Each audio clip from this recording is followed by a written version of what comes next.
maitanong ko kay DPWH bago po Kasi let me go there kasi si Secretary Bonoan just resigned and his resignation was accepted by President. Gusto ka nga naming tanungin, Secretary, total kare-resign mo lang naman kahapon.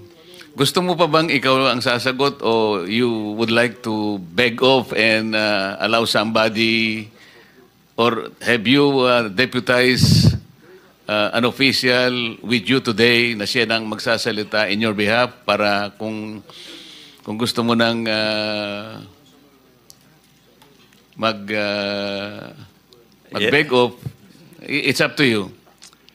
Yes, Your Honor. Thank you very much for giving me this opportunity, Your Honor. Your Honor, I just want to make a manifestation that on account of the subpoena ad testificandum that I was served for this hearing, I just wish to make that on record that the President Ferdinand R. Marcos Jr. has accepted my resignation as Secretary of Public Works and Highways on effective today, September 1, 2025.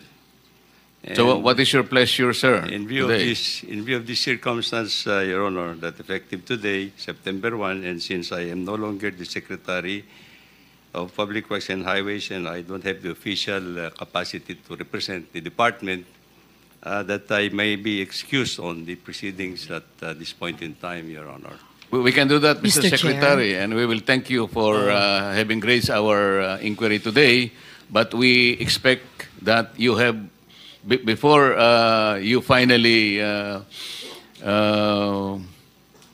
exited from the public office, I think you have deputized somebody who will represent the entire department for questioning before this inquiry today. Have you done that?